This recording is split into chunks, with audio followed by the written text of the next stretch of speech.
श्री स्वामी समर्थ. स्वामी महाराज तुमच्या सर्व चांगल्या इच्छा पूर्ण करो ही स्वामींच्या चरणी प्रार्थना करते आणि आजच्या या नवीन व्हिडिओला सुरुवात करते. महाशिवरात्री महादेवाच्या भक्तीचा सर्वात मोठा उत्सव, ज्या दिवशी शिव आणि शक्तीचा मिलाप झाला अशी ही पवित्र रात्र. यावर्षी महाशिवरात्रीचे महत्त्व काय आहे, रुद्राभिषेक घरच्या घरी कसा करावा, पूजेची योग्य पद्धत काय आणि त्याचबरोबर आपल्या घरातील या 3 वस्तू आपल्याला चुकूनही कोणालाच द्यायच्या नसतात, नाहीतर आयुष्यभर आपल्याला पश्चाताप करावा लागेल, याबद्दलची संपूर्ण माहिती आजच्या या व्हिडिओमध्ये मी तुमच्यासोबत शेअर करणार आहे. त्यामुळे व्हिडिओ हा स्किप न करता शेवटपर्यंत नक्की पहा. जर तुम्ही चॅनलवरती नवीन असाल तर चॅनलला सबस्क्राईब करून कमेंटमध्ये हर हर महादेव लिहायला अजिबात विसरू नका, जेणेकरून महादेवांची तुमच्या कुटुंबावरती, मुलांवरती अगदी भरभरून अशी कृपा होईल. महाशिवरात्री ही का साजरी केली जाते याची 2 मुख्य कारणे आहेत. त्यामध्ये पहिलं कारण म्हणजे शिव आणि पार्वती विवाह. याच दिवशी भगवान शिव आणि माता पार्वती यांचा विवाह झाला होता असे मानले जाते. दुसरं कारण म्हणजे ब्रह्मांड रक्षण. समुद्र मंथनातून निघालेले हलाहल विष प्राशन करून महादेवाने जगाला विनाशापासून वाचवले होते, तोच हा दिवस. या दिवशी महादेवांची उपासना केल्याने मनुष्याला मानसिक शांती, आरोग्य, मोक्ष प्राप्ती होते असे शास्त्र सांगते. महाशिवरात्र साजरी करायची असेल तर 4 मुख्य पायऱ्या असतात. त्यामध्ये पहिलं म्हणजे उपवास. सकाळी लवकर उठून स्नान करून पूर्ण दिवसाचा उपवास करावा. हा उपवास केवळ अन्नाचा नसून मनातील वाईट विचारांचाही असावा. दुसरं म्हणजे महाशिवरात्रीच्या रात्री झोपू नये. रात्रीच्या 4 प्रहरात पूजा किंवा मंत्रजप केल्याने 1000 पटीने जास्त पुण्य मिळते असे देखील सांगण्यात येते.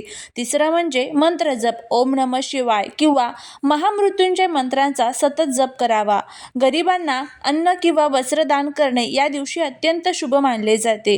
त्याचबरोबर महाशिवरात्रीला शिवलिंगावरती रुद्राभिषेक हा आवर्जून करावा. त्यासाठी शिवलिंग एका ताटात ठेवा, समोर दिवा लावा. अभिषेक करण्यासाठी पाणी, दूध, दही, तूप, मध, साखर, पंचामृत तयार ठेवा. सुरुवातीला शुद्ध जलाने अभिषेक करा, त्यानंतर क्रमाने दूध, दही, तूप, मध, शेवटी पुन्हा साखरेच्या पाण्याने अभिषेक करा. अभिषेक करताना रुद्राष्टकम किंवा शिवमहिमा स्तोत्र म्हणावे. जर स्तोत्र येत नसेल तर फक्त ओम नमः शिवाय या मंत्राचा जप करावा. अभिषेक झाल्यावर शिवलिंग स्वच्छ करून त्यावर पांढरे चंदन, भस्म, अक्षता लावा. सर्वात महत्त्वाचे म्हणजे बेलपत्र. बेलपत्र वाहताना ते फाटलेले नसावे किंवा त्याची 3 पाने अखंड असावीत. जर तुम्हाला शक्य असेल तर रात्रीच्या 4 प्रहरात 4 वेगवेगळे अभिषेक करू शकतात.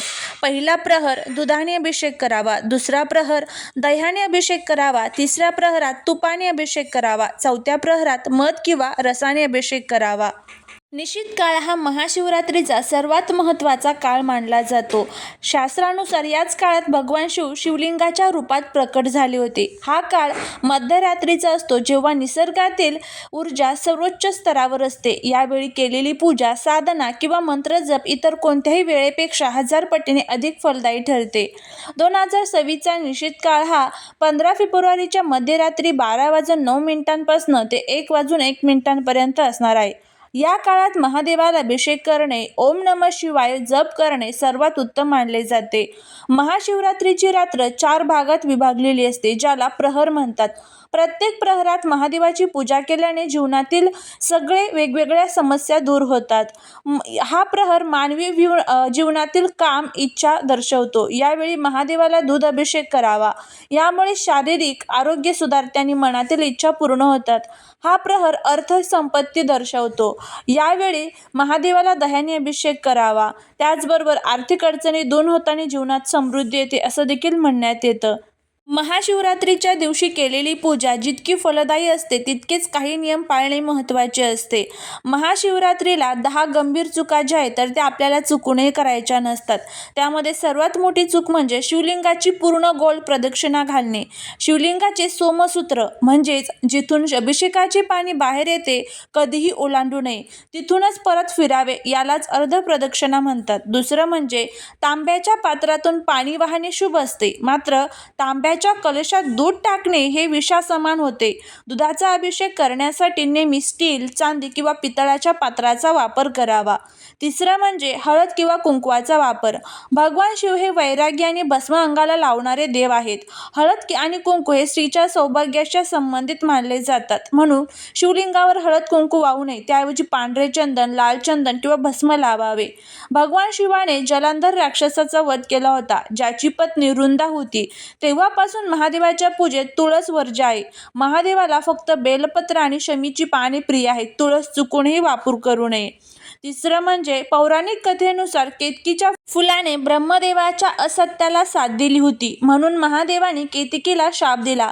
शिवपूजेत केतकी आणि चंपक म्हणजे चाफा ही फुले कधीही वापरू नयेत. महादेवाला अर्पण केलेल्या जाणाऱ्या गोष्टी पूर्ण असाव्यात. बेलपत्र फाटलेले किंवा छिद्र असलेले नसावे. तांदूळ अखंड असावेत. तुकडा तांदूळ कणी पूजेमध्ये वापरू नये. महादेवाला नारळ अर्पण केला जातो, पण शिवलिंगावर नारळाच्या पाण्याने अभिषेक करू नये. नारळ हे श्रीफळ म्हणजे लक्ष्मीचे रूप मानले जाते. ते अर्पण केल्यानंतर विसर्जित केले जात नाही, म्हणून ते शिवलिंगावर वाहत नाहीत. बघा, त्यानंतर पूजेला बसताना अस्वच्छ कपडे घालू नका. तसेच काळ्या रंगाचे कपडे टाळावे. पांढरे, पिवळे किंवा हिरवे कपडे परिधान करावेत. महाशिवरात्रीच्या दिवशी घरात मांसाहार, मद्यपान किंवा कांदा लसूण यांचा वापर टाळावा. केवळ सात्विक फलाहार किंवा उपवासाचे पदार्थ खावेत. केवळ उपाशी राहणे म्हणजे उपवास नव्हे. या दिवशी कुणाची निंदा करू नका, खोटे बोलू नका. रागावर नियंत्रण ठेवा. मन शुद्ध नसेल तर पूजेचे फळ मिळत नाही. बघा, आता आपण याच व्हिडिओचा सर्वात महत्त्वाचा भाग बघणार आहोत, ते म्हणजे महाशिवरात्रीला आपल्या घरातील या वस्तू ज्या आहेत तर त्या आपल्याला चुकूनही कोणालाच द्यायच्या नसतात. महाशिवरात्र हा ऊर्जेचा आणि सिद्धीचा दिवस मानला जातो. शास्त्रानुसार या दिवशी आपल्या घरातील काही विशिष्ट वस्तू दुसऱ्याला दिल्यास घरातील लक्ष्मी किंवा शुभ ऊर्जा बाहेर जाते अशी मान्यता आहे.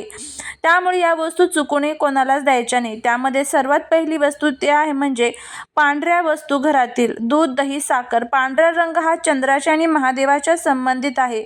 महाशिवरात्रीच्या दिवशी संध्याकाळच्या वेळी प्रदोष काळात कोणालाही दूध, दही किंवा साखर उसने किंवा उधार म्हणून देऊ नये. त्यानंतर काय होते, यामुळे घरातील सुख शांती कमी होते आणि मानसिक तणाव वाढतो.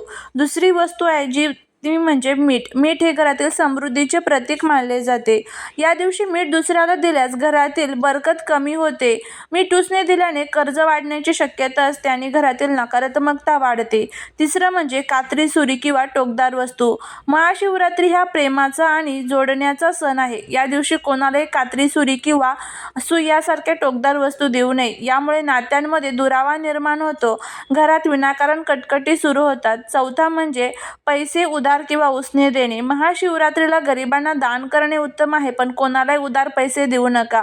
या दिवशी दिलेले उधार पैसे लवकर परत येत नाहीत आणि तुमची आर्थिक स्थिती डगमगू शकते. दान आणि उधार यामध्ये फरक ठेवा. त्यानंतर पाचवी वस्तू म्हणजे पूजेची भांडी किंवा वस्त्र.